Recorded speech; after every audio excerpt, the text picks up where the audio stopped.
নির্বাচন আর সংস্কার মুখোমুখি দাঁড়িয়েছে। আর এই ইস্যুতে বাংলাদেশের বর্তমানে ক্ষমতার দিকে ধাবিত হওয়া সবচেয়ে বড় দলটি বিএনপি অনড় অবস্থান প্রকাশ করেছে। আজকে নির্বাচন ইস্যুতে আমাদের ডক্টর ইউনূস যখন জাপানে গিয়েও বলছেন যে নির্বাচন হবে আগামী বছর জুনের মধ্যে, তো এই বিষয়টা একটা আন্তর্জাতিকভাবে তিনি স্বীকৃতি তৈরি করছেন যে বাংলাদেশে আগামী জুনে নির্বাচন হবে।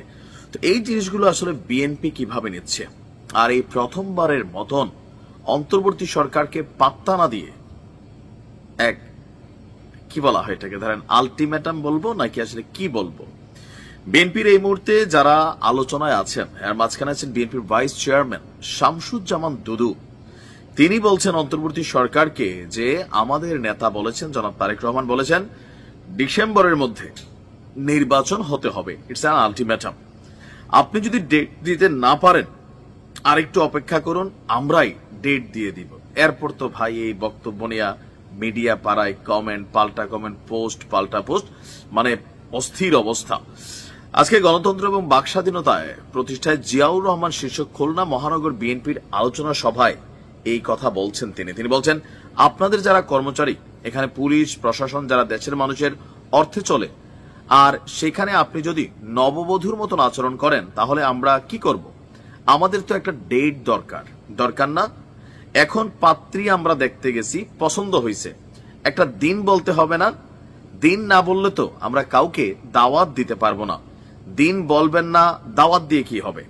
ওনার বক্তব্য যে আমরা ডক্টর ইউনূসের বিরোধিতা করিনি, তিনি যদি সিদ্ধান্ত নিতে ব্যর্থ হন বিএনপি ব্যর্থ হবে না। তারেক রহমান চূড়ান্ত কথা বলেননি, খুব তিনি চূড়ান্ত কথা বলবেন তখন সারা দেশ স্থবির হয়ে যাবে, সেদিন বুঝবেন। এবং তিনি মনে করিয়ে দিয়েছেন যদি বিএনপি 17 বছর আন্দোলনে না থাকতো, 1 মাসের আন্দোলনে শেখ হাসিনা সরকারের পতন হতো না। আমরা যে আন্দোলন নিয়ে গর্ব করি, সেই 24-এর আন্দোলনকে যারা ছোট করছে, শত না হাজার হাজার ছোট ভাই বোনকে সহযোগিতার জন্য আমাদের নেতা তারেক রহমান সেখানে পাঠিয়েছেন। বিএনপি বলছে আগামীতে যদি রাষ্ট্র ক্ষমতায় যায় আহত নিহত পরিবারদেরও তারা দায়িত্ব নিবে। আপনারা ইতিহাস পড়েন, না হলে কিভাবে 1 মাসের অর্জন ছোট করছেন। মানে এখানে মোট কথা হচ্ছে যে বিএনপি যদি নির্বাচনের তারিখ বইলা দেয় তাহলে এই অন্তর্বর্তী সরকারের কি প্রয়োজন আছে?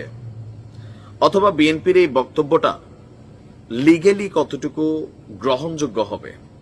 অন্যান্য রাজনৈতিক দলগুলো এটাকে কাউন্টার করবে কিনা? তো অন্যান্য রাজনৈতিক দলের মধ্যে কারা আছে? জামাত আর হচ্ছে আপনার, আমরা যদি ধরি হচ্ছে এনসিপি।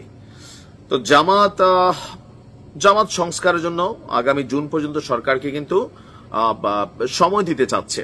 বাকি আছে এনসিপি কোনোভাবেই তারা জুনের আগে নির্বাচন তারা চায় না। আমার ধারণা তারা চায় আরো 2-4 বছর ডক্টর ইউনূস সরকার ক্ষমতায় থাকুক। কিন্তু এই যে কনফ্লিক্ট দেখা দিয়েছে, এটা যদি রাজপথে নামে, বিএনপি যেমনটা বলছে যে ঈদের পরে তারা রাজপথে যাবে। এবং আজকে বেগম খালেদা জিয়া তিনিও কিন্তু বলছিলেন যে গণতন্ত্র উন্নয়নের পথে বা গণতন্ত্রের পথে এখনো পদে পদে বাধা। বিএনপির রাজনৈতিক দল ক্ষমতার দিকেই যাওয়ার জন্যই তাদের রাজনীতি, এনসিপিরও সেম। সো বিএনপি তাদের জায়গা থেকে সঠিক আছে। এবং আমি নিজে বারবার আমার প্রতিটা ভিডিওতে বলি যে দুদু সাহেব যেই কথাটা বললেন যে পাত্রী দেখতে গেছেন, বিয়ে দিবেন, সব ঠিক আছে, তো একটা ডেট লাগবে না বিয়ার? সেই অনুযায়ী তো আয়োজন হবে, জিয়াফত হবে, দাওয়াত হবে, লাইটিং হবে। সো এই ডেটটা ছাড়া তো অন্ধকার একটা পথে আছে যে মেয়ে তো পছন্দ হয়েছে, ঠিক আছে, বিয়ে কি করাইবেন নাকি করবেন না? করাইবেন, কবে করাবেন ভাই? মাইয়ার গার্জিয়ান হিসেবে তো আমরা একটা ডেট চাই। এই জিনিসটাই আসলে বিএনপি বা দুদু ভাই তিনি প্রকাশ করতে চেয়েছেন। এখন বিএনপি আর ডক্টর ইউনূস সরকারের মধ্যে বিশাল ফাটল একটা দেখা দিয়েছে। আর বিএনপি তো অসহযোগিতা করে, ডক্টর ইউনূস সরকার অসহিষ্ণু হয়ে উঠবে, পারবেন না তিনি কন্ট্রোলিং করতে। দেখা যাক কি হয়। ভালো থাকুন।